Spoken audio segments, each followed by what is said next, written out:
You're not going to bully me into thinking that a man should be wearing a dress. Why would I care about little commentators calling me homophobic or self-hating black person? I'm not any of those things. I'm anti-stupid. And there's a lot of stupidity going on right now. I honestly want you to be pregnant again just so I can see you debate. When your home is in order, you have everything. You feel safe. Yeah, you stood on your business, bro. Right. Yeah. And that's when I lost respect for Jay-Z and gained more respect for Kanye. What do your prayers look like with you and God?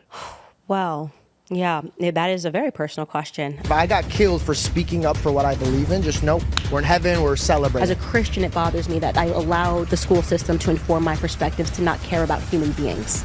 That's so powerful. I just want to take a second to say I absolutely agree with you. I'm just playing, I don't fight, I do pray. I only go the way of Mr. Yahweh. It's not often I sit down with somebody and they say something that makes me think. Bro, this was great. I love you guys. Will you give me something to think about? My own damn way. I had a lot of fun on this interview.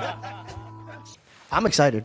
I am too. Thanks for coming down, by the way. Oh, thanks for so having sweet. us. Yeah. And your whole team was unbelievable. I was like, they wanted us to shoot with your spot, and I was like, no, I want to shoot on mine. I feel like it would be too much like your show, and I felt like it would be too home court advantage. You would interview us, and dude, they just blinked, and then like everything was set up here, and I was like, oh my God. That. With the home court advantage. But thank you so much for coming on. We're so thrilled. Yeah, I haven't done this, I think, had anyone on my set since I did the Nelk Boys podcast. Oh. So this is the first time we've done this again. I love that. Let's go. Yeah. Let's go. Well, I hope you enjoy just as much.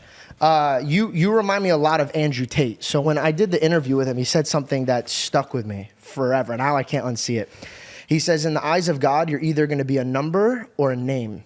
And that's how war is. In war, you're either a number, like you're a soldier, or you're a name, like you stand out. Like you did something, even if they killed you, you still stood out and they know who you are.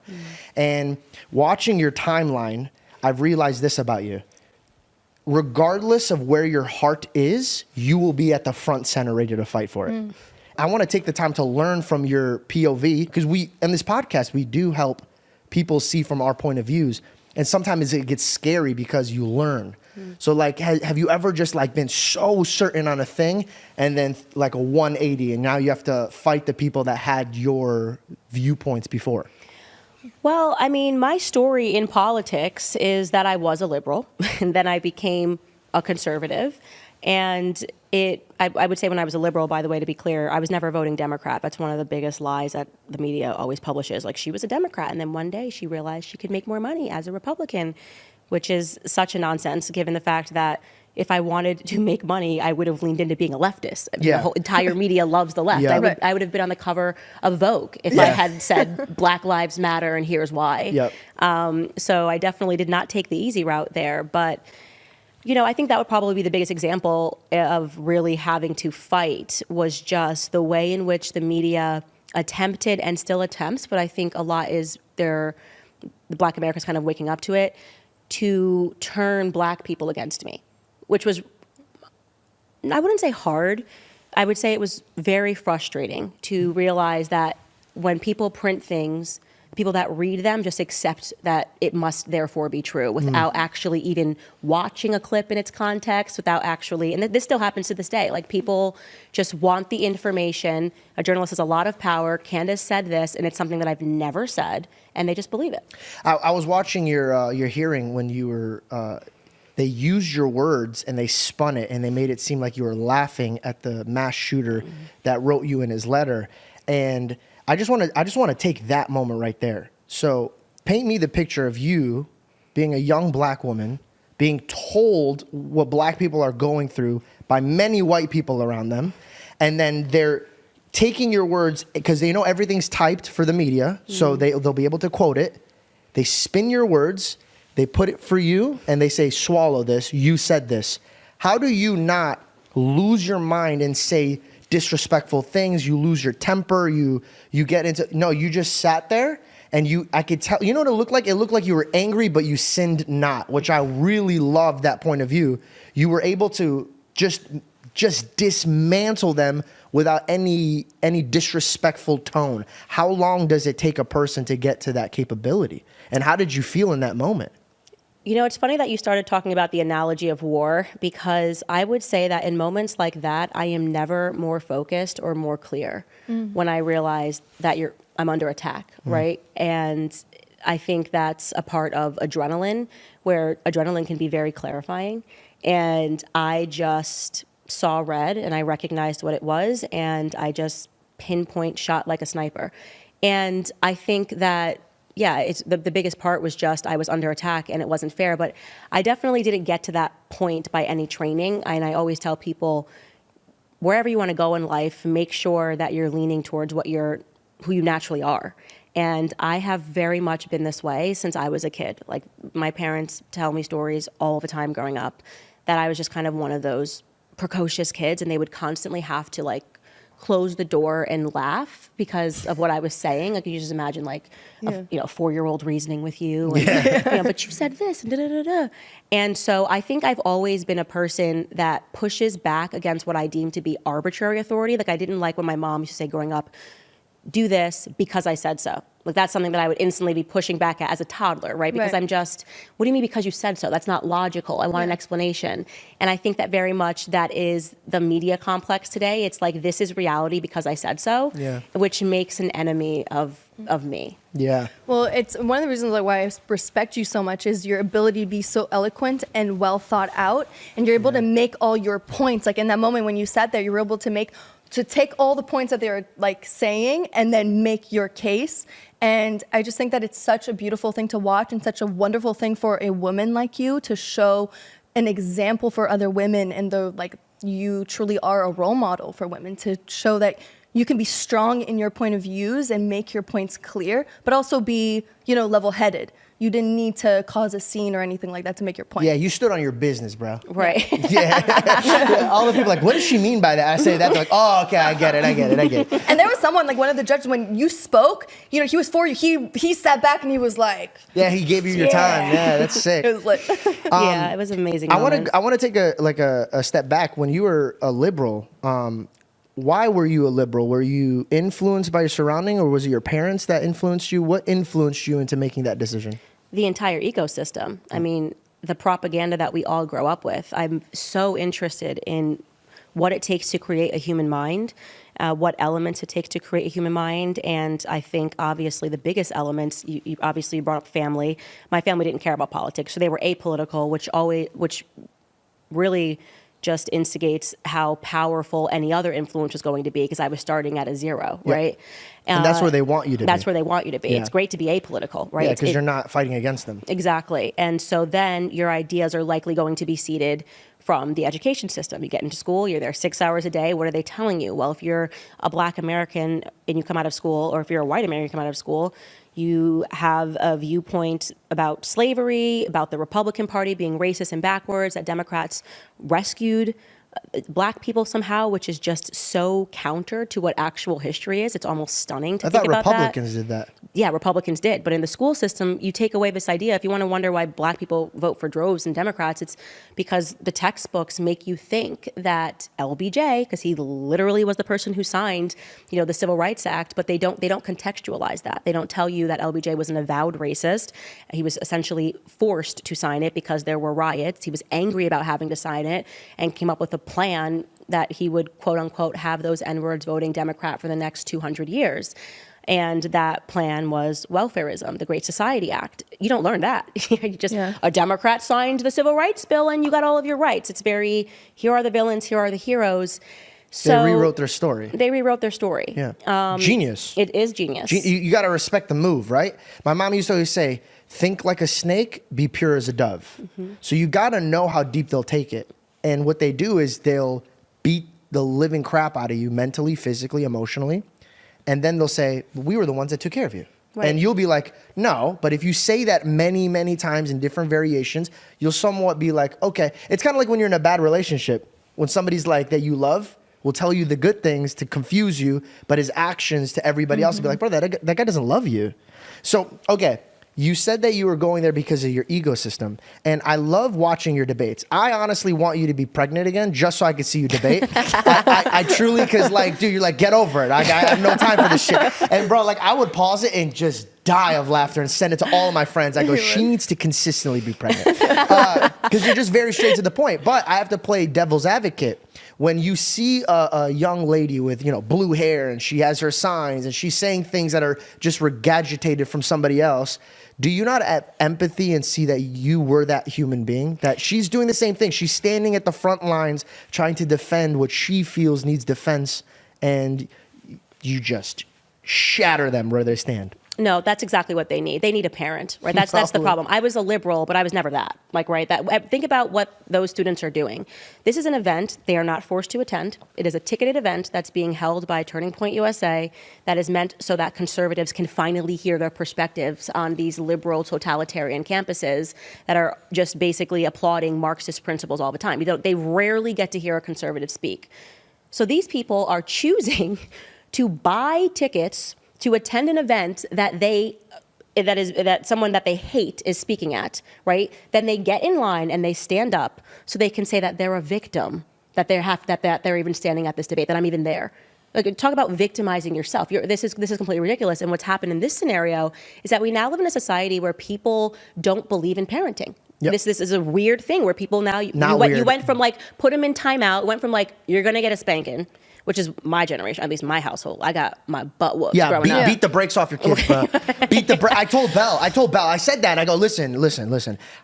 We ain't doing the American raising. My kids, I couldn't even get excited with my parents with a loud tone. If I was like, Mom, you wouldn't believe. She's like, what do you mean? I wasn't allowed to clap or snap in the morning. Okay, no clapping or snapping in the morning. You think I'd ever be able to go like this to my dad?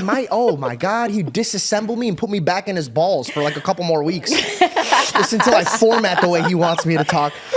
But guess what? Like, you don't spare the rod. I talked about this in my last podcast. You don't spare the rod. The reason why the Bible says don't spare the rod is because if your parents are not going to discipline you, somebody else will, and their mindset. Exactly. So you were...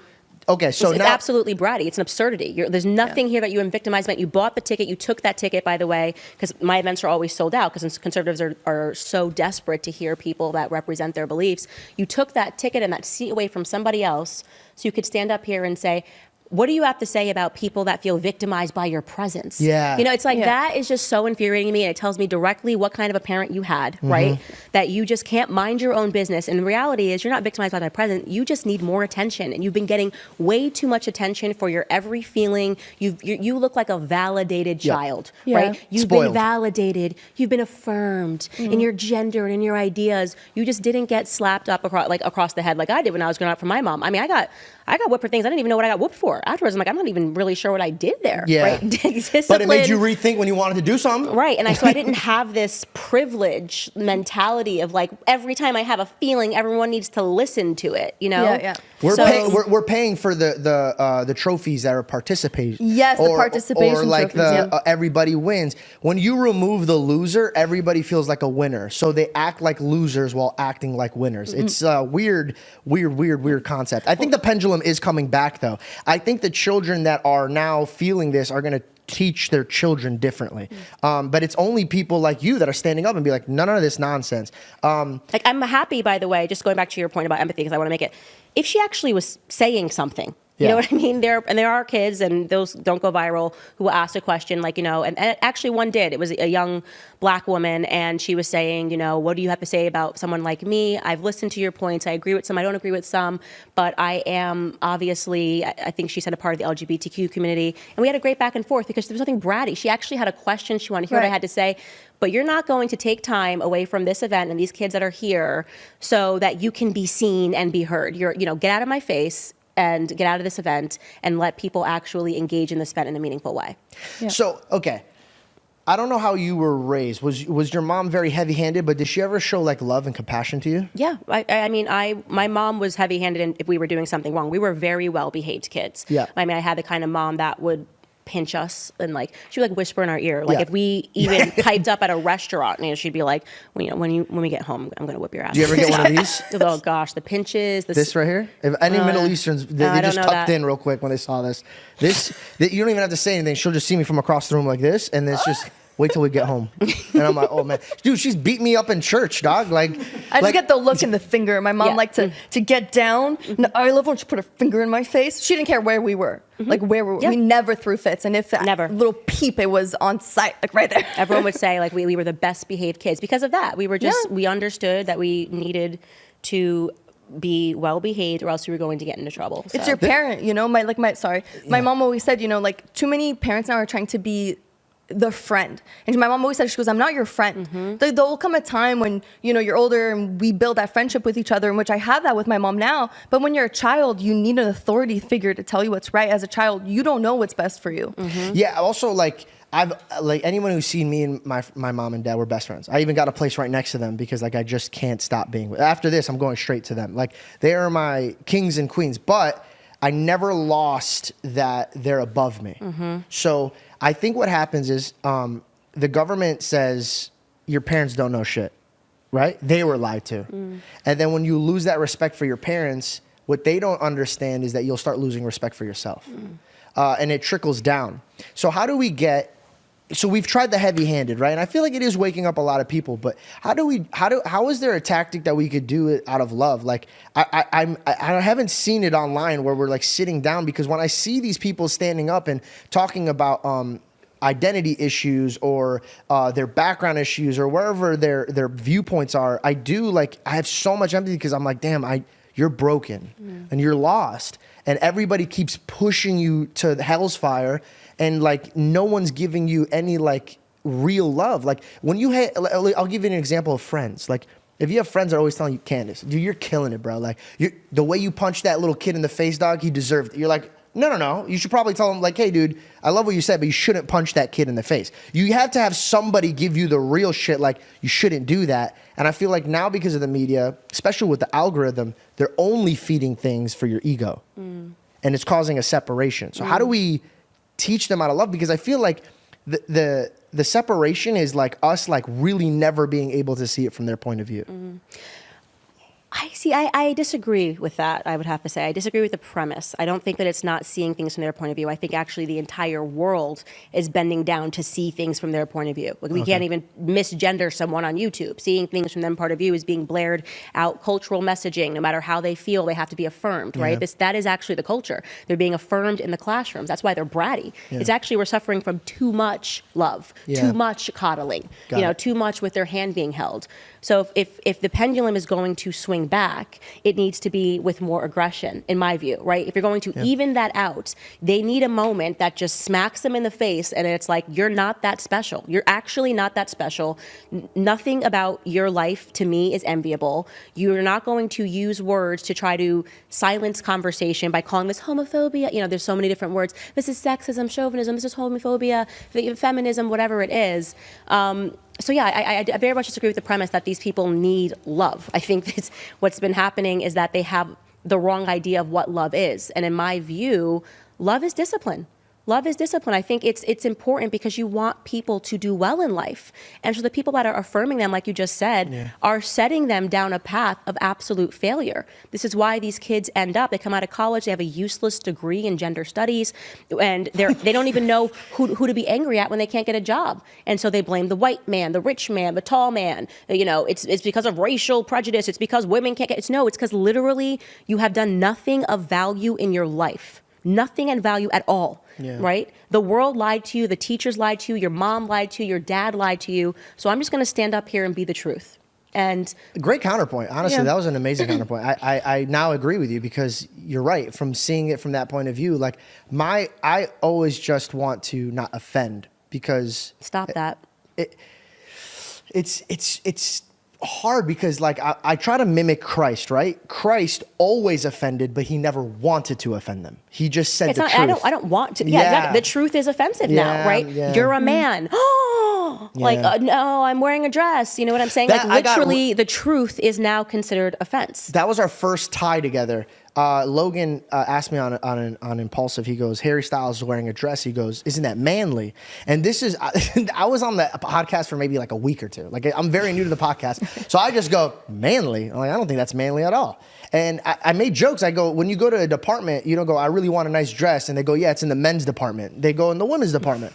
I got reamed for that. But me and you tied in because you said the same thing. And I said, who's that? Like that. Because I was like, yeah, who is that? Who's saying that? And you tweeted tweeted out, you're like, tell your friend who's irrelevant that I'm so side. I was like, no, we're on the same side. Like I was on your side, and I was like, oh fuck, I'll apologize to her later about that. So I wanted to apologize. No, it wasn't you. It was me. It was me. No, it was another person that was next to him. Oh, you were talking about Mike? Yeah. This whole time. because This whole time you thought she was talking about you, she's talking about Mike? Yes, bro. Yeah, because he that's said, so funny. I remember watching this clip, and he didn't just say like, oh, who's that in a dress? He said it was actually regarding BLM. And he was on his like pro BLM pitch, Logan Paul, and he basically was saying that my perspectives on it, I don't know what he was saying, but essentially he was very pro BLM, and they were trying to say that I was deranged for being a black person who held a different viewpoint.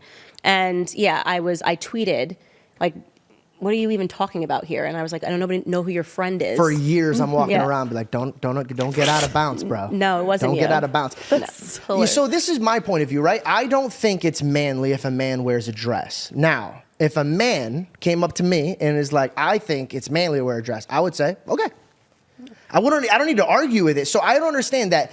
Like a lot of people want to stand up for what they believe in, but as soon as I speak about what I believe in, it's wrong. Yeah, because they're lying. It's Valentine's Day, and so I feel romantic, and I wrote a poem for you guys. You want to hear it? Roses are red, violets are blue. Trim your balls, and your date will thank us too. What's up, fellas? Valentine's Day is around the corner. Manscaped got the remedy that the love doctor ordered. His prescription? Let me tell you. It's the new Performance Package 5.0 Ultra, designed to elevate your grooming game and shine like the little heartthrob you are. A little personal experience about Manscaped to me. One, I could not believe how excellent it is at not cutting. The sensitive guy, man. Nothing's worse than going on a date and then trying to stretch and pretend like you're not trying to move your boxers around your balls because you're chafing. You don't want that, bro. You want to focus on the girl that you have right in front of you. So do yourself a favor. Get Manscaped and stop playing games with your balls, bro. That ain't something you play with. Well, you know what I mean. Join the 10 million men worldwide who trust Manscaped. With our exclusive offer, go to manscaped.com and snag yourself 20% off plus free shipping. Use the code GEORGE. But I just don't get that. How do we get to a friendly argument? Like, how do I get to somebody that has these viewpoints and be like, dude, I get it. You think that wearing a dress on a cover of a magazine or these men acting like women in movies and Cat Williams was talking about this.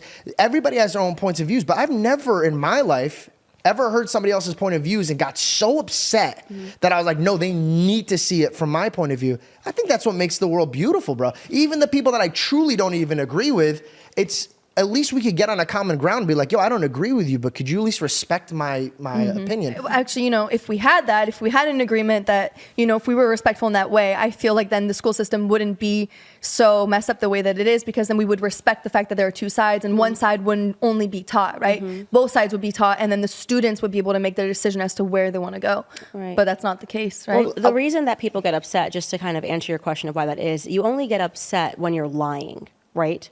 The lie hates hearing the truth, always. So if you say something that is so obviously a lie, that a man dressing up as a woman is manly, you're going to be upset when someone says, no, that's obviously not manly. That's not an example of masculinity to cosplay as a woman. Yeah. And so they then turn into Marxists. They then turn into George Orwell's 1984, and they're like, I have to force you to not believe your own eyes, right? And they get tremendously defensive because they've been exposed as a liar, right? Not because these are two different ideas, right? It's not like when you're not lying and you're like, oh, I think the white couch looks better to the left. Oh, really? I think the couch looks better to the right. It's a difference in opinion, right? But when you're outright lying, it comes with anger and it comes with defensiveness. So in that moment, which I didn't see, if Logan Paul is literally saying something that is so absurd and so untrue, if he actually thought that wearing a dress was manly, he would do it. I say, dude, 100% you should do it. You should wear a dress tomorrow. That's what I would have said. You should wear a dress tomorrow. You don't want to do that. Was he going to say, I don't want to be manly? Is he going to say that? I don't want to be manly? No, because he knew, I think some of his ideas have shifted over the years because those lies are no longer serving him as he's getting more into boxing and MMA, and that's like stuff that is just, it's weak. It would be cool if he admitted now, which I'm totally fine for people to transform over the years. I think he probably kowtowed to leftist pressure when he took the BLM stance and took all of the Marxist stances going on. But you want to be a man? F the dress, apologize for lying, right? Because people listen to you, right? And when you say stuff like that, when men lie, it renders them weaker. Men should never lie. It's better to say nothing than to allow a lie to come from your lips. Amen. I believe that. Dude, the thing that I don't like is when you lie. To me, you're an empty vessel. Because if you can't stand on your word, then who are you as a human being? Yeah. Over-exaggerating to tell a story or a joke, totally fine. But like for you to stand on your business, but you know your business isn't legitimate, that's kind of crazy. Yeah. Taking it away from that, how did you resurface? Like, was it like a educational? Like, how did you in your environment get out, right? Because if your environment is all this type of situation, how do you guide somebody that's in your footsteps out of the ecosystem to educate themselves in the proper way? Yeah. I started reading books, not the textbooks that were handed to me, not the assigned readings. It was just a moment that made me really curious. And it was, because I very much liked culture, I knew obviously that Donald Trump was very well loved in culture before he ever ran for president. It was sort of a symbol of success. If you listen to rap songs or music, even Beyonce and Jay-Z sipping poolside at Mar-a-Lago, he was the symbol of success in Black America. So it was very strange to me when he ran, and I wasn't going to vote for him, when he came on the escalator, and then suddenly the media was saying he was a racist and that he was going to put Black people back in chains. I mean, the rhetoric was insane. And so that just piqued my curiosity, where I was like, okay, if this was the truth, didn't you guys just give him a show for decades? This guy has been on TV. He's been in our face. Why are you just telling us now that these are his perspectives? Why did you ever platform him? So that was just too obvious of a switch up. And I had just being curious, watched him give a live speech in Dimondale, Michigan, where he was talking about Black America, and he was basically, the pitch was, look at your communities, look at the rates of whatever's going on in your communities. Why don't you just try something new? Take a chance on me, right? The Democrats obviously haven't done anything for you. Just take a chance on me. And I remember watching it and thinking, all right, cool enough pitch. Like, I wasn't going to vote for him still, but I was like, that's a solid pitch. Just try something different. It piques your curiosity. Yeah, and then I watched the media report on that speech in real time, the way that they lied. He faked tears from like Black Don Lemon type people on TV. Wow. He's looking at Black and people in the face and he's saying, you're poor, your communities are this, like he's a racist. And that moment just changed everything for me. I realized this is full on propaganda. So that was your turning point, was you investigating in Donald Trump's ideas? Yeah, that was the wake up moment for me that, the media really is just actually evil, really. It's bought. It's bought. It's paid for. These people are actors. Suddenly I was really able to recognize the performance of it all. The fake tears, oh my God, the rhetoric. And I was, honestly, it was very hard to go through. I always say that I suffered a bit after, because it was like having your whole world turned upside down. Like, to realize you were so wrong. Like, you have to go through a death of an ego, right? Because what if you were like, I'm not talking to you because you're a racist and blah, blah, blah, blah, because you believe the media hype.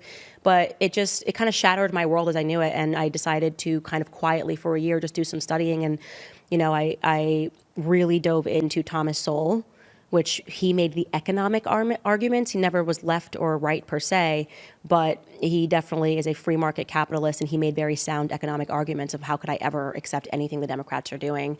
And yeah, I just kind of went down a dark hole of reading so much Thomas Sowell, Shelby Steele, because I wanted to start with the Uncle Toms and the Coons, the people that I instantly thought were Uncle Toms and Coons, because they were Black and conservative. And joke's on me. Now that's the stuff that I get called. That's crazy to go from fighting against them to aligning with them. Mm-hmm. Did you feel like you were kind of, like dying to your old self in a sense? Yeah. Like for that year, you like left yourself behind? Yeah, I went through I would say shock, and then I was educated, and then I was angry at how evil, to realize what the Democrats have done to Black America, how they have used the school system, how they have encouraged us to burn down our own neighborhoods via Marxist principles, and causing people to flee our neighborhoods after BLM, which I spoke out against the entire time. I was really angry because I realized it's just a modern slave plantation. You're doing all the same stuff. You're breaking down our families. You are making sure that we aren't educated. I mean, the percentage of Black boys and girls that can read in America right now is shocking, right? And you've largely gotten away with it. And then that empowered me to say, I want to be a voice and speak out against it. How do you feel about your culture and what they do with music? I think it's a part of it. It's a part, and I've talked about this on my show. Who owns these record label companies? Who signs a Sexy Red? You can go out and you can get any artist in the world based on their talent. Why is it that when you come to Black America, you want to platform someone like Sexy Red when it used to be you platform people like Lauryn Hill? This is intentional. This is intentional because, as Confucius said, a Chinese philosopher said that, what is in your ears will eventually be what surrounds you, right? Music is very powerful. Yeah. I heard a saying that music doesn't need an invitation to your soul. It That's goes a great way of straight saying into it. Yeah, and goes straight in. You are who you hang out with, but if you're just listening to it all the time, and I always got confused. I could never have said it because I'm not Black, but if I had an Assyrian culture and all they did was make money off of belittling my people, I would not pay money for it. I'd be like, yo, what are you doing? You switch sides on us. Like, why would you make it out, quote, and then shit where you came from? Well, why don't you come grab us and like build us out? Do you ever get scared of speaking the way you speak? No. I feel very comfortable speaking the way I speak because I'm Team God, right? So, yeah, if God has you, who can be against you? You know what I mean? Amen. And so, yeah, I am very confident in what I say, and I take, obviously, a beating from the artists who I believe, just like you said, have turned their back on Black America, because I don't fault these artists. Like, I grew up listening to Jay-Z. I would say Jay-Z and Kanye probably had the biggest influence on me, and there's a lot in Jay-Z's music that I'm so grateful for because he made it clear on how to move in a business room, I would say. Yeah. So many of his lyrics talking about, this is how I think about it when they want me to do their shows. Like, how are they benefiting off of me, my brand? He's thinking like a boss. But then he gets up on stage and him and his wife tell people to vote for Hillary Clinton. I know Jay-Z is smart enough to know that's wrong. I know he's smart enough to know that's wrong because I listened to the DNA of his music. So if you got out, why don't you tell other people how to get out? And that's when I lost respect for Jay-Z, and it is what made me gain more respect for Kanye, because he is willing to say stuff that makes him unfavorable in Hollywood, where I think Jay-Z really cares about what Hollywood thinks about him. Do you know what I mean? Absolutely. Jay-Z, unbelievably talented, can't deny it. Beyonce, unbelievably Absolutely. talented, can't deny it. Kanye West, I would say a genius, can't deny it. Unfortunately, you stood on someone who is very up and down with what he says. Does that not, like, if I had a teammate that just kept going back and forth, it's kind of hard to like stand out. And like, let me give you an example. My mom and dad would come up to me and they'd be like, hey, if you're voting for Trump, don't talk about that. And I was like, damn, we got to a place where it's hard to even voice what you're voting for or what you're siding with. And then I realized that my mom was trying to teach me a lesson. Be careful on who you stamp your name on, because now how they act or how they portray themselves or any of that is going to reflect you, because people are going to be like, well, you signed off on this man. So how do you sign off on a man who stands on a car and says, yo, Jesus is coming, you got to be about good things, all this stuff, but then I'm a sick fuck, I like a quick fuck the next day. You could see when Kanye has his eyes on Christ, and then you could see it when he's like, oh, I need to get these numbers up or stuff like that. So I think the single most important thing that Kanye has told about himself publicly, which weighs into my mind when he makes music like that, is that he's addicted to pornography. He's talked about that. It's a huge societal ill. Like, it's not something that men normally talk about, like being addicted to pornography, being addicted to sex, talking about how he felt like he was introduced to pornography too early, right? And so when, in my view, I think that is an addiction in the battle that lives with him, and has come out in his music at certain times. I can't listen to that music. I do not listen to that music. I do not. Doesn't that make it worse if you don't mind me asking? No, but I'm very honest about the fact that I don't listen to pornographic lyrics. No, not you. But like, I can't listen to pornographic. Come on, Candace, what are you doing? And it's funny because it means that I've really raised my frequency because I can't hear it. It makes me cringe. I used to listen to it when I was young. It didn't impact me. But now you woke up, but and you're now like, that I've I woken can hear up, the programming. And I've realized how important it is what you put into your ears. I quite literally cannot listen to that that kind of music. It does something to my soul. But so my question is, now that you know that, how old are you, if you don't mind me asking? You're young enough for me to ask that. 34. 34. You can always ask me. I don't live by that rule. If I'm 65, I'll be like, I'm 65. So you're 34 years old, but you seem to be like, from my POV of just meeting you, but seems like if you learn it, I got it, move on. So how could you work alongside somebody who just said, hey, I'm addicted to pornography. It ruined my marriage. It ruined. That's brave. But then he goes back to teaching kids to do that shit. That's how addiction works. Right. So for But me, it's different. I'm not, It's different if I if was you're sitting in the promoting, studio for hours. No, you know what I mean? But That's listen, like days of work. This is a conversation you got to have with Kanye. I don't listen to that music. I don't promote that music. And if I'm standing next to Kanye for something that he is saying and being honest about, I am co-signing what he is saying and doing. Got so it. when he put on the MAGA hat, it was a very significant moment for Black America. Huge. You do not have to vote Democrat. He lost a right? lot of fans He doing that. lost so many fans for saying that. But he gained too, so that's good. Right. And so that never been done. You never could have seen that. Rappers just know, even if they're saying it privately that they like Trump, they would have never, ever, ever said that and been honest about that until Kanye took all of the bullets for being like, you have another option, Black America. And I commend that bravery. Got it. Right. If I was sitting next to him or in that video, then you could talk to me about that. Yeah. Candace, do you accept? No, I don't like that kind of music at all. So you're But that good at is picking not, and choosing what. Well, yeah, and not. I mean, do you know his music? The majority of his, like when we're talking about, you know, all the way from his early days all through now. Like, yes, he has a lot of, especially on this recent album. There's one song that's really great, but I can't listen to it because the lyrics are too pornographic. For me personally, Carnival is just way too pornographic. People can take that if they want to, but on me, in terms of what I talk about on my platform, I'm not going to promote, you know, pornography. I tell people that what you put in your ears is what you will put in your heart. But I also know that if I was me when I was 15, I wouldn't be listening to Candace at 34 because I was listening to that music, you know? Got it. So Yeah. people are complicated. They're absolutely complicated, but I can't be meant to answer for Kanye's addictions, Kanye's afflictions, Kanye's convictions, because I'm not Ye. Got it. You know? Hold the phone. You're not Ye? I'm not Ye. I'm sorry. No, this no. interview is not going to go as viral as anticipated because I am not Ye. No, honestly, it's we're getting out what we need. Can I get my Celsius over there? I don't want to just get. Oh, perfect. Thank you. Is that a smooth ad plug right there? Can I get Celsius? Oh, I'm so thirsty. Can somebody get me a Celsius? Do you want one? No, I'm good. Okay. I've actually never had one.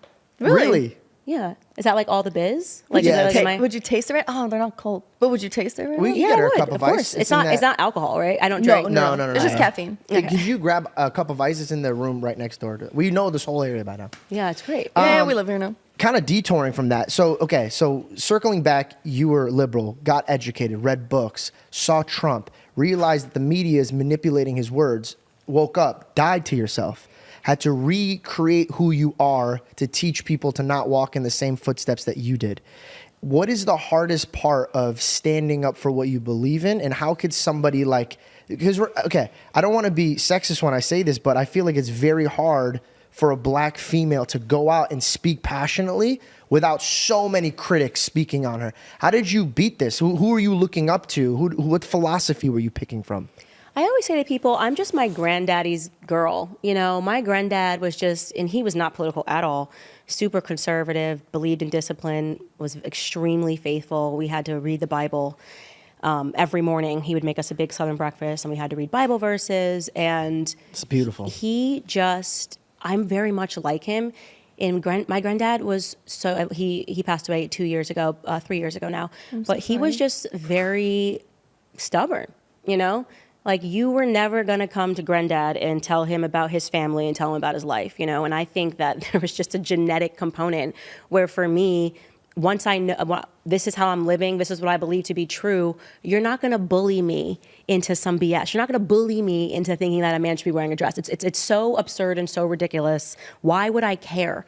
Why would I care about little commentators calling me homophobic or calling me sexist or a self-hating Black person or anti-Semitic? You can't tell me those things because they're simply not true. I'm not any of those things. I'm anti-stupid.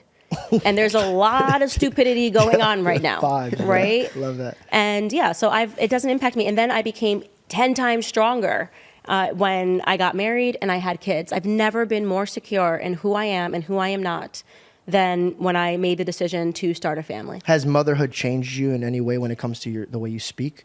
No, it's actually fortified me more. And I was looking forward to, I think it was Ali Stuckey. I really like her. She has a podcast called Relatable. And I think after she gave birth, no, it might have been Lila Rose, actually. And she was talking about how motherhood, softened her, because you start seeing people as their kids. And they were saying, I really hope AOC actually has kids because it will change her. And I was looking forward to when I was pregnant, I'm going to be softened and communicate with more compassion. And actually it hardened me. Well, more mama get me bear. Ben Shapiro now. Yeah. Because now you want to protect them, and you're the like, mama bear. Mama bear Yeah. vibes before you even have that. Right. But question, did you ever think about your children before they even existed? Oh, yeah. We do that all the time. Yeah. I feel like everything we do, they'll look up to that. I'll say this because I don't care, but it's scary, but I'm going to mention it. But I always tell her, I go, if I die, never, ever, ever be sad. Because if I got killed for speaking up for what I believe in, just know we're in heaven, we're celebrating. So I always act as if, God forbid, we get to a point in the world where my life is in jeopardy. And the only things my kids have to raise them with is the tapes that I speak on. So I really put everything into this. Like if I'm, God forbid, this is how I'm going to raise my kids. And so every move I make is like, hey, be careful. Your kid's going to see that. And I feel like people should think this way because it's taken me out of a lot of stupid decisions. Because when you're thinking, oh, it's just me, I'm young, then you're like, oh, I don't care. But if you're like, no, I got to make sure that my mom's not embarrassed and my kids are not going to be embarrassed. You could use it for a good thing. Yeah. Well, that's a great question. And I'm really not trying to drag him at all, but that is a very, I think, powerful statement because think about that. So Logan's going to get married, right? His kids will see what he said. Would you stand on that to your son, that it's manly to go out and wear a dress? Would you be like, yeah, I'm so proud of you, go out the door and wear a dress as a man? These are the things that you have to think about. You're right. That's why it's so important to tell the truth. And for me, before I had children, I dreamed of what kind of parent I wanted to be. And then when I had children, the mama bear came out. And for people that don't know, we don't just use that phrase, oh, mama bear.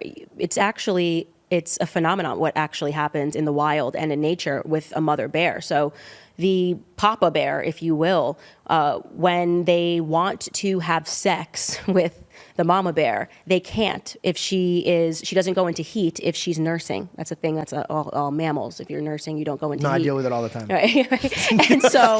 And so what happens is he realizes if I kill the cubs, right, you'll go back into heat so we can have sex.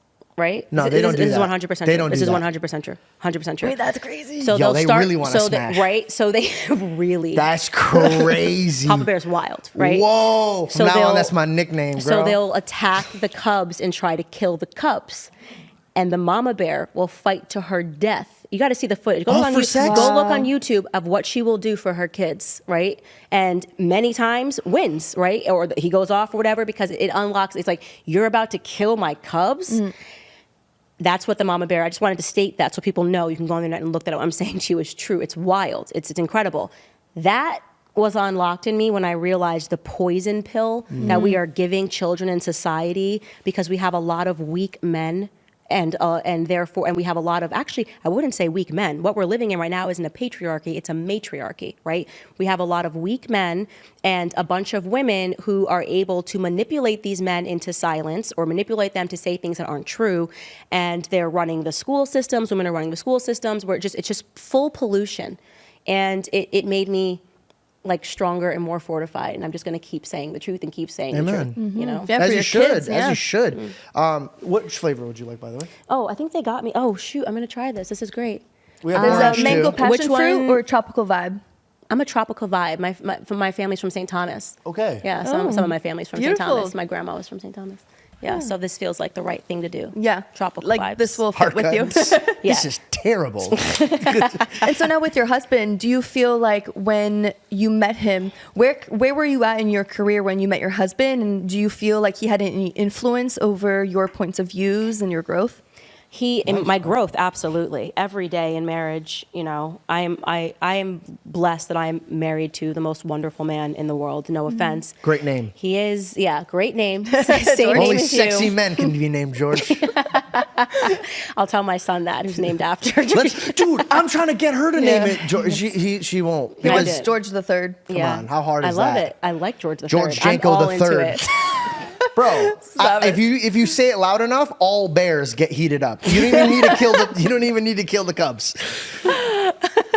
Okay, sorry, please continue. So sorry. Yeah, no, but no, that's that. Like, yeah. So I got married to my husband, and from the day that we laid eyes on each other, it took us 18 days to get engaged. I was about to say it was Really? quick, right? 2 weeks. Crazy story. Yeah, totally crazy story. God thing without question. Wow. And the way that it's changed me is my husband is incredibly faithful.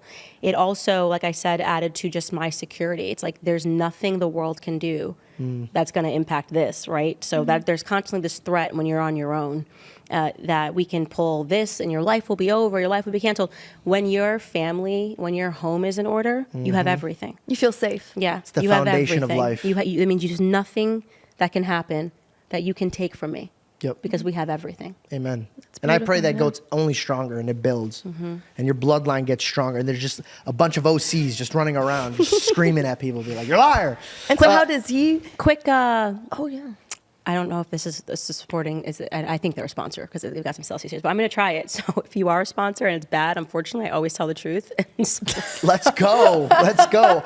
It This goes could from be that to like really a different bad, question. right? You just got right. If this randomly gets cut, it's because I didn't like it. so funny. What's the flavor? Tropical vibe. Tropical vibe. So it's like a pineapple. And it's an energy thing. It's going to get you going for the gym. Oh, okay. Yeah. A lot of vitamins. This is actually good. Let's go. I'll admit, yeah, it's actually good. Yeah. Yeah. Right. Okay, they're so it gives yummy. you energy. So this is a better solution than Red Bull. Oh, dude. I gotta stop with Red Bull. I don't drink it a lot. Do you drink the yellow one? But when I was pregnant with my son, I drank a lot of Red Bull. It was No, you weird. didn't. You I did? No, you didn't. But the kid's hyper. Yeah, no shit. Yeah, because that's what you had the most. Just randomly, he's going to be like, yeah. And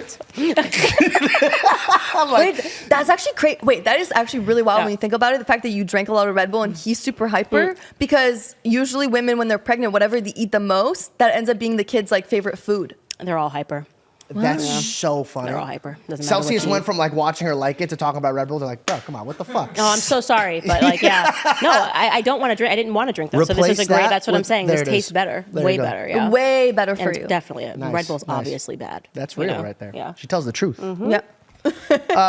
Okay, cool. So now you're in mama bear mode. What's the next 5 to 10 years? Are you going to be running for office? Everyone says that. I don't want to run from office. I hate Washington, D.C. Wait, but in I want to 2021 burn Washington, D.C. to the ground. I mean, if I saw somebody that I thought was super inspiring and they wanted me to come in, I would probably do it. I loved Vivek Ramaswamy. I really did. And he is, like, when I say, if anybody can listen to me and just recognize that we will never, probably in our lifetime, have a candidate, somebody who wants to go to D.C., with his brain power. I mean, he's not just smart. Anybody can be academic and smart. Anybody can pass the test with enough studying. He is genius. He's genius. And his desire to learn, I mean, he's just built differently. Like I said this on, I think, my podcast. It's sometimes things happen in the womb and things just go really wrong, and sometimes things happen in the womb and things just go really right. Dude is a mutant. You know what I mean? No, he's like amazing. he's an X-Men. We actually just had him last week. Oh, did you? Yeah, and he said, I actually wanted to bring this up. He said that we are not as divided as the media wants us to believe. Do you agree with this? Yeah, I agree with that. Absolutely. Do you I think all these rallies are like fake? Because did Which you ever rallies? watch? Mind you, this is a conspiracy thought, but with the whole Joe Biden meetups, I saw that there were like nobody there. Yeah, nobody was ever there. Yeah, it was just, they wouldn't even announce where he was going. It was bizarre. Remember the car honking during the COVID stuff? Did you know all the cars were the same cars? They were all like Jeeps or something like that. I I forgot, didn't but they even were all see the that. same brand. Yeah. Yeah, I mean, obviously, sadly, Joe Biden is dead, right? I mean, he's just mentally incapacitated. Oh my God, I thought she was about to drop some shit. I'm like, girl, you are yay. You are yay right now, dog. he's dead. He's like, that's actually dead. not even him. It's a fact, yeah. But I mean, it's just like. So you're just saying he's There's the lights nothing- on, no one's home. Yeah. Got it. Yeah. Got it. I liked your reaction, though. You seemed very upset that you lost the president. You thought he was really dead. Bro, hold up. Don't make me a terrorist. I dealt with that when 9/11 happened and everybody looked at me weird. I respect and actually on the Vivek episode, I said I respect him. I could always respect a man who wants to roll up his sleeve and get to work. Yeah. I can't, I think it would be dishonorable for me to be like, F that guy when who the hell am I? A guy who talks on a podcast. So for me to just be like, I don't think he's suitable to be running this country. I don't think that's disrespectful. That's just my point of view. If you have to walk the man off the stage, don't think he should run the country. Right. You get what I'm saying? And I don't mean that in a bad way. I just mean I would rather know that the other countries are looking at us in a very strong situation. When Donald Trump was in office, regardless how you felt about him, the other countries had their own feelings about him. They're like, we're not going to push this guy. This guy will push us right back. Right. So we need that. Right, and I think, I'm not sure if rumors are true, but I think I recently heard that Putin said he'd prefer to have Biden. Of course, if you're a country and your competition is America, wouldn't you prefer to have Biden leading that country? Because there's no fear there. How do you feel about Putin? I thought his interview was unbelievable, what Tucker did in that interview, because talk about showing us the contrast of what it looks like to have an intelligent leader. There's nobody that can not admit that Putin is extremely intelligent. Oh, yeah. And Well-rounded. And then just recognizing how much the culture has dumbed down Americans. That there were people who were like, the first hour was boring. This is how much ADHD you have, right? Yeah. That you can't even listen. He started in the 8th century. Russia. I mean, that's just incredible. You know, going through every century and talking about what was happening in that region. Americans are fundamentally ignorant when it comes to history. And we are propagandized into believing that we understand things and we don't. And so I use that opportunity to really make Americans aware of what was happening in that region and why I'm so uncomfortable with what Zelensky is doing. It's giving me Bolshevik vibes, and there's something very evil happening right now in Ukraine, right in front of our faces. And the reason why America is allowed to be used as a bank, really, for these wars is because Americans don't know anything. We know after 9/11, I think about it now, the propaganda to make me afraid of Muslims. I can't even imagine being a Muslim growing up after 9/11 in America, because I know how I felt about them. And I was young, I was 11 years old. But that beating every day in our heads that every Muslim was a terrorist was the idea that you got. I make jokes about it, but like, you don't understand. Like, I had to shave my face to go to the airports. My mom would make me shave my face. Yeah. Like, at school, like, I was so young. This is actually fun. I had a mustache in, like, the 4th grade, and my mom made me nair it. Because she was like, you got to, like, because it was really, really bad. Because whatever the household would say, the kids have no filter. So they would just say whatever they wanted to me. But at a young age, I realized that I myself as a Middle Eastern was racist too. I was like, oh, it's not us, it's them. And so I would point my finger out of fear and be like, no, they did it. But then I went to, what country did I just go to? Sorry. Canada? I went to Saudi Arabia. And I don't think I've ever been to a country that was more hospitable to me. The love that I got, the respect that I got, I literally sat back and I hung myself out to dry on a podcast. I go, wow, I was brainwashed. I was so scared. I didn't bring her. Yeah, same. And so first I want to say, just like, to all Muslims growing up during that time in America, I am sorry on behalf of America I'm for sorry the way too. that you were treated. That it is so unacceptable. When I go back and I re-examine that propaganda, that brainwashing that took place in the classroom to make me scared of something, I didn't even know what a Muslim was. I remember going to the airport and someone was a Hindu and I was scared of it. I'm like, oh my God, they're gonna make him take this off of his head, blah, blah. I thought that was a Muslim, right? There was no education about anything. And the reason for that, he who controls the textbooks controls the entire country, in my view, right? It was because everything that we did responding to 9/11 should be assessed as whether or not they were crimes against humanity. We bombed 1 million Iraqi civilians. We killed 1 million Iraqi civilians. What were we doing in Iraq? The I never Saudis were on the plane. understood that, yeah. They just said there's weapons of mass destruction, and then they never found them. But in the process, they killed 1 million Iraqi civilians, right? And it made us think it's okay to just keep bombing Muslims. That was the purpose to me of that educational propaganda and brainwashing, is that we feel nothing for Muslims if they die. And that's so wrong. As a Christian, it bothers me. As a Christian, it bothers me that I allowed the school system to inform my perspectives, to not care about human beings. Yeah. There was that's so powerful. That I just want to take a second to say I absolutely agree with you. That is very powerful. But painting your civilians or your citizens' mind, let's face it, television is war. Tell a vision. What vision are you telling your citizen? So when they are weekly programming Every time, it's a weekly program. They're programming you to think of a certain thing. This is not new, though, right? This is a tactic that's been since Jesus Christ. Like the king or whoever will be like, they're evil because this and this and that. You would think social media would kind of open each other's eyes to be like, oh, wait, hold on. Like, they're not that bad. They're actually, in America, it's a mixing pot, which means they're coming from other countries. You think they would be educated. How do we get our country to not be divided? Actually properly get educated, and I think this is the reason that they hate alternative media sources like me. You know, if you say they hate podcasting, they want to figure out how to control this, right? Yeah. Because suddenly their narrative is threatened, and I think that we are in the midst of a mass awakening.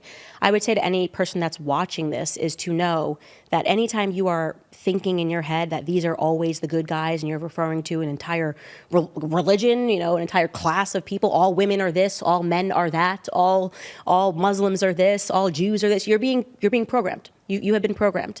Human beings are more complex. Alexander Solzhenitsyn is a person who was in the labor camps during the communist regime, and he came out and he wrote extensively about what they suffered. By the way, no one ever talks about the Christian Holocaust, 20 million Christians killed in Russia.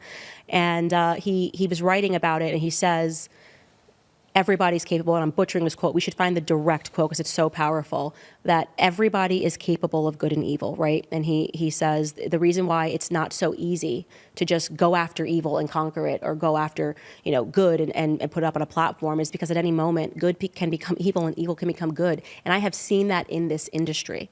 And so people who throw things at me like, why would you talk to Andrew Tate? And look at what he said, you know, 20 years ago or 10 years ago, whatever. Because I sense in him somebody that is capable of good. I see this transition happening, right? And I had nothing to do with this platform. Dude was the 8th most Googled person. You know, he's obviously relevant, whether you like him or not. He is very relevant, and he's relevant because there is this spiritual emptiness inside of boys. They've been hit over their head over and over again and said, don't be a guy, don't be a guy, don't be a boy. Toxic masculinity. The toxic feminists have created this narrative that being a man is wrong. And in many ways, that being a woman is wrong too. You should want to climb the corporate ladder. Why do you want to be home with kids? Neither thing is okay. And so when Andrew Tate, I understand it. When Andrew Tate got up and was like, no, you can be a man, F her, do this, blah, blah, blah, blah. These girls are all hoes. They responded, right? Right. Like, goodness, finally we can hear something else outside of this conditioning that we're hearing that men are awful and backwards the entire time. And so, yeah, you have to constantly reassess. You have to constantly reassess people that surround you. Are they still a good person? I know that you were a good person 2 years ago. I've seen people in politics that still have platforms that I'm like, I don't know if you're a good person anymore. I don't think you're a good person. Just because you were a good person 5 years ago doesn't mean you're a good person now, you know? Has money corrupted you? Has your own wants corrupted you? Has power corrupted you? Everything corrupts. So constantly take measure of the people that you're listening to and ask yourself if you think they are good people. You know? If you could restructure DC, because I know you don't like DC, if you could restructure, like, for example, with Vivek, I said, I don't think lobbying should even be a thing. 100th first thing I was going to say. Okay. To me, that's bribery at a whole different level. And all of our politicians have been bribed. They all have been bribed, one way or the other. So that's the first thing that would go. What else would you change? Like, if term limits go with that. Permits? Term limits. Because the promise is the issue is if you can just be in DC forever, right? Then you want to figure out how to enrich DC. This is your job now, right? How do I make my company, so to speak, more successful? Which is why you accept the lobbyists' bribes, because it's a lot of money coming from Big Pharma. It's a lot of money being offered to you from the military-industrial complex. That's what happened to Nikki Haley. She was in debt, right? And then suddenly she recognized that she could make a lot of money if she just promoted the military-industrial complex. We have to go to war all the time. War, war, war, war. You see Lindsey Graham. He's a total nut job. You know, bomb Iran. The heck is wrong with you? Why are you saying that? Do you think you're representing the interests of the American people? Yeah. But what if you had term limits and you had to go back and be the American people? What if it's your children? Yeah. What if we're only here for 4 years, and then for the rest of the time you got to be like us? Well, then suddenly bomb Iran and let's go to war doesn't really serve you. So the term limits should be established. Lobbying should not be accepted whatsoever. No bribes should be allowed. Yeah. Going to DC should be an act of service, because you're not going to make a lot of money, right? But you want to change your country. You actually want to make it a better country. Right now, no, they want to be celebrities. It's like a Hollywood. Right. I told Vivek, I said the only thing, like, I like to challenge my guests because I don't want to sit here and just kiss ass. And the one thing I challenged them on, I go, when I watched your guys' panel, I go, it was a comedy roast. If that's our leaders tearing each other down, what the hell are we doing? We're going to follow in your guys' footsteps. You guys are the people that we're teaching our kids to support and learn from. I also think they should have to pass a civics test, because there's a lot of really not smart people that are in DC. I don't think they even know how their government works. They just get a platform because they're saying what people want to hear. It doesn't even make sense to me. I mean, this was something that Vivek was talking about on the road, was saying that every single person should have to pass a civics test to even vote. And that was considered very controversial. And it's like, wow, that's how dumb we've gotten. I mean, go back and read the letters that were written from 17-year-olds that were fighting in the Civil War to their moms. Geniuses. They sounded like poets. Yeah. And geniuses. No schooling, no university. Now read anything that's written by somebody who's allegedly a journalist. Like I was reading today the Rolling Stone cover issue, because I was covering it on my show. It's like Kristen Stewart. The first sentence is such an insult to just the English language. It's just an assault on the English language. How are you able to write for a magazine? How did you get this job, right? And so now we're at the place where we're like, oh my God, no, if I have to know how many states there are and I can't vote, like then that's not fair. Well, no, if you don't know how many states there are, if you can't then you shouldn't be voting, because you could actually be voting us into harm. That's so funny. Too many people in speaking on subjects that they don't know about. If you don't know about it, I'm too dumb to do this, but I'm definitely smart enough to vote doesn't really make sense to me.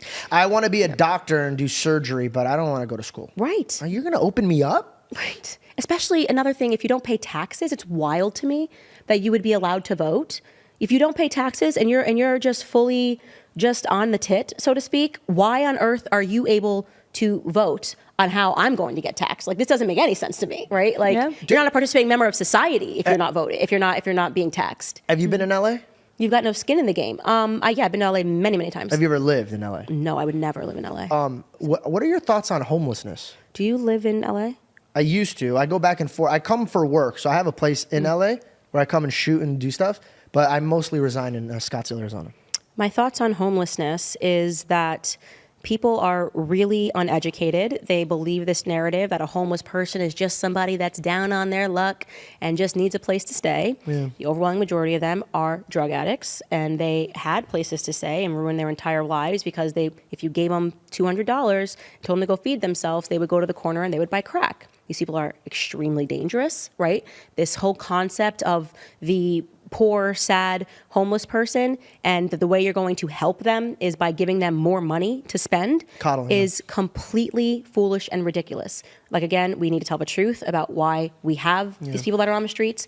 They're getting free stuff. And they don't care. They're happy to live on the streets. They tell you they got iPhones. They can do their drugs for free. You've now got clinics where they can shoot up for free. Their life is great. Yep. You know, for them, this is the Daddy Warbuck lifestyle. Yeah, and then you're told, oh, we just need more money to fix the issue and to give them more money. And the money doesn't go to them. No.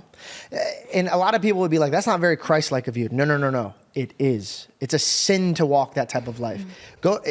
I didn't realize this until I went to other countries and I looked around. None. And I asked my neighbor there, I go, hey, you guys have no homelessness. He goes, it's illegal. If you're homeless, you'll go straight to prison. So it pushes them to go get a job. And the reason why I want to push this is because when you're just given something, okay, let me give you an example. This is a perfect example. There's this guy that I know. He came from a very wealthy family, drug addict. Yeah, of course. Threw away his life. And I looked at him and I go, what the heck is wrong with you, bro? God has blessed you with such a fruitful life and you throw it all away. And he says, you'll never understand what it feels like to never need to work for anything. I actually fully subscribe to rich kid probs. They're real. They're real. I feel bad for rich kids because I'm like, wow, like I get that. Like you never had to work for something. You never had to work. And it's something that I am so conscious of with my children because I'm from a school of hard knocks. I had nothing. I had no money. I had over six figures in debt just trying to get to university because I felt the peer pressure to go, which is a joke. You do not have to go to university and get a degree. That is just already putting you into the banking system because you start your life already owing money. Yeah. And in debt, that's another evil in our society. But I think about this all the time, that they are, in a sense, handicapped by their own parents. I was friends with a girl and I had to bust my butt. I mean, I've had a job since I was 14 years old. I've never not had a job, and I have slept in my car. I've had $9 in my bank account. I remember crying on the phone with Sally Mae when they wouldn't stop calling me over student loans. And they were like, they just call back to back, totally mentally, they're just in you. Yeah. And they're just like, you're going to default on the loan. You're going to have a low credit score. You're not going to be able to live. We're going to take your first kid. And I just remember being on the phone talking to this woman being like, what? I literally have $9 in my bank account. What would you like me to do? Yeah. Right? And I thank God for those moments, especially in the retrospect. In fact, thanking God in the retrospect is why I never doubt him now when I'm suffering, Amen. no matter what's going through, is because the lesson of my life, when I was a liberal and I fell away from the faith and I was embarrassed about my grandfather's and my grandmother's faithfulness, and I fell into the world and worldliness and the secular habits, I was miserable and I was angry at God. I was like, why me? Why couldn't I come from a rich family? Why couldn't I, have money? Why can't you make things easy? It turns you into a little Marxist, right? And then when I started going back to from where I started, what my grandfather's lessons were, what actually wealth is, because it isn't money, It's family, it's security, it's clear thinking. There were so many blessings in my life. And now I realize, oh my gosh, it sounds ridiculous to say this.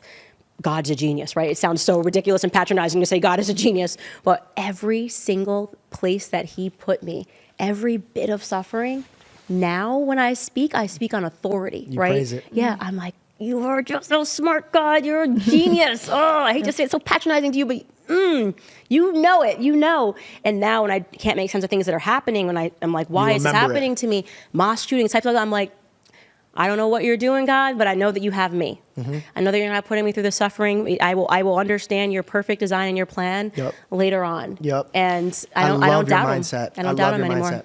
I also want to note with that, because you could be very, very rich or very, very poor. Your God doesn't look at dirt and question your surroundings, okay? Whatever you're thinking is valuable to him was created by dust. So to him, it's literally dust. Where you're at in your life, if you're uncomfortable, if you're mad, if you're upset, listen to what you're asking God for and realize that he's putting you through what you're praying for. So if you want to be great, know that you have to go through things that will make you great. You have that obstacle. When you were like, I want to be a leading woman, I want to teach these people how to get out of it. And God's like, all right, man, but look how many obstacles I'm going to have to put you through, because you need to mentally prepare yourself. Right. I can't just give it to you. The best thing that God could give you is wisdom. And if you ask anybody who's wise, how do you get wisdom? It's really by absorbing what you're going through. Everything. Even if you feel like you're at rock bottom, examine it. Like really, really see, how am I here? Why am I here? And now when God pulls me out, how can I tell my brothers and sisters to get out of there? Really open up your eyes and fear nothing but the Lord. If you fear nothing but the Lord, then everything else is just literally a game. Life is a game and you're just building up. Very, very proud of you. Yeah, God, he's very intentional. God is so intentional. And yeah, your suffering is intentional. You have to suffer. You have to go through suffering in life. That is a teaching moment for you. And when you make it through suffering, you will be so much stronger. And I think that because I was forged in the fire, a lot of this stuff just seems so ridiculous to me. When people are like, how do you deal with all the mean comments? I'm like, what a blessing. My grandfather had to get up when he was five years old and lay tobacco to dry on a sharecropping farm. I'm his granddaughter, and I got to deal with mean tweets on the internet. I'm spoiled. Spoiled. They're misspelled too. I'm like, oh my gosh. Oh, my life is so hard. I'm like, everyone's like, how are you so happy? I'm like, because my life is wonderful. If that's the pain I have to go through is an optional mean tweet. I don't have to be on Twitter. You know what I mean? Right. Who cares? Dude, you fix your focus. Your perspective is perfect. How do you get somebody to have your perspective, right? Because they could be in the trenches, but if you have your perspective right, it's paradise. Perfect question. Your children are now being raised by their surrounding. You're older. What's your advice to is it a boy or girl, if you don't mind me asking? My children? Yeah, I have 3, 2 boys and a girl. So is the new one a girl? Boy. A boy. Boy, girl, boy. Congratulations. Thank you. Congratulations. The boy is about to turn 18. The world is telling him it's wrong to be a man. But you're teaching him. If you had to tell that young man, this is what you need to gear yourself for the war of life, what would you gear him with? That's actually a question that I get often when I'm on college campuses, and I tell them exactly what I just said is, when people tell me they're going through something hard, I always ask them, what did your granddad do? What did your granddad do for a living? What did his father do for a living? and to hear them talk about, to realize what the time of men, because that's what it was. It was the time of men. Men had to be men. And someone will say, oh, he fought in World War II, whatever it is. And I just try to change their perspective, right? Your life is great. Your life is, my goodness, the technology. Even when I think about little things, the convenience of technology, but even with raising kids, how unbelievably spoiled we all are, right?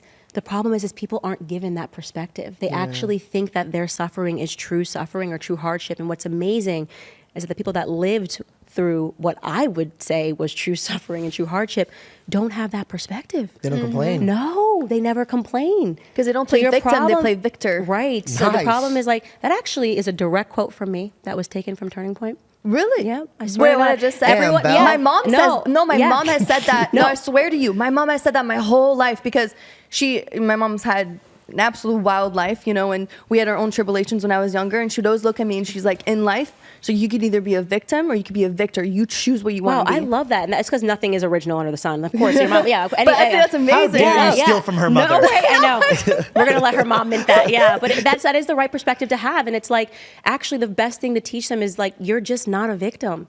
You have it so easy compared to how this person had it. And that's why it's so important. And this is what the reason why the children of rich people tend to become Marxists and is because they want to rinse themselves of the guilt of their wealth. It's because they had no suffering. They don't know about how their parents made that wealth. They don't know about where it came from. It's too easy, right? They don't know that when you go back, somebody suffered for that. You know what I mean? Somebody was suffering to create that. And then unfortunately that person, whoever that person was, didn't do the right thing and raise you right and make you understand what they went through to achieve that success. And so it is incumbent upon parents that are successful to make sure that you raise your children with the right perspective. And even if you are a parent and you are not successful you think that, we're not making enough money. No, I actually find people with the best values come from homes where they don't have it all, right? Yep. Preach. Because their perspectives are better. You get to work for it. And I think most of the time when somebody tells you something, you're not ready to hear it. So you're not going to take in what the person is telling you. But when it comes back to you having to deal with the problems at hand, those are the tools that are building you up to be the woman that you are, the same way that you got built up to be the woman that you are. Yeah. And so, they need those experiences, I truly, from our perspective, right? Belle had a different upbringing that I had. She had more of a turbulence. Like a silver spoon is like degrading to what I had. Like I had everything. If I even pumped fake looked at something, I'd have it. Like I had everything my eyes ever had. My dad would literally spoil me to a degree where I tell her stories and I start feeling guilty. I'm like, all right, man, like maybe I should like not talk about my life. Like people think I'm exaggerating, but my life was unbelievable, right? But how did I become the mindset that I have? My mom and dad focused on two things. Most importantly, God. I ain't nothing without God. They're nothing without God. And then two, they changed my focus into never wanting, but being grateful. So always working for it. I'll give you an example. If I was in music, if I wanted a microphone that was expensive, my dad wouldn't shorten it because he worked hard in his life, but he would make me perform in front of him and his friends for like freaking days, for freaking days, bro. It's embarrassing. And he'd be like, I don't believe you believe in the song. Get out of here. And I'm like, oh my God. So I realized that it has nothing to do with your wealth and it has nothing to do with you being poor. How are your parents raising you? It's everything about that. The reason why poor parents probably raise their kids better because they're probably around them more. And they're teaching them, I don't want you to have this life forever. I want you to know this and this and that. And then rich parents are like, you don't even have to worry about it. Here, have this. And you have no idea how bad you just poisoned your bloodline. Right. I totally agree. And victim mentality will always be a cancer in your life. Like no matter what you go through, just find a way to think about it and go, what a blessing. This is a blessing because, begin the sentence that way. This is actually a blessing because, I recently had a thing and I was like, this is a blessing because da-da-da-da. And I'm good about it. And everyone's, oh, I'm so sorry. I'm like, don't be sorry. It's cool. It's cool. Like, this is actually great because of this. And you will see how much it changes you as a person. It changes how people respond around you. People love to be a victim. I don't get it. It's weird. The trauma dumping on the internet. And yeah, it works. People cry on the internet. They're oversharing about things of their life. I was just diagnosed with a bad pinky, whatever. And then they're, oh, I'm so sorry. I'm so sorry. I'm so sorry. And I am so sorry for those people. I am so sorry this is what you have to resort to for attention. I am so sorry that your life is so void right? That you don't realize that you are tremendously blessed in every single way, and that the message that we should be sharing with people is that no matter what suffering you believe that you are going through, it is without a question a gift that has been hand-picked for you by God. Like he is at the gift shop in heaven and he's like, let me get this gift. I know it's wrapped up in a curse. You're like, oh my God, how do you do this? But let me tell you something. It's a gift. Right. The first thing I ever said on Impulsive was, well, my mom taught me, and I'll re-say it right here. It says, my mom used to tell me, the devil is never powerful enough. The devil could never take what God has installed in you, but he could blind you from where it takes you. Every tool that he uses is a lie. That's it. It's just a lie. He can never touch you. He can never affect you, but he can get you to give up what God gave to you. And so if you have something in your heart, if you have a skill set, if you're an artist, if you're in any way, shape, or form, you feel you're built a certain way, give it to God and watch it just blossom. My final question for you before you get going, you have to go shoot and all your stuff is,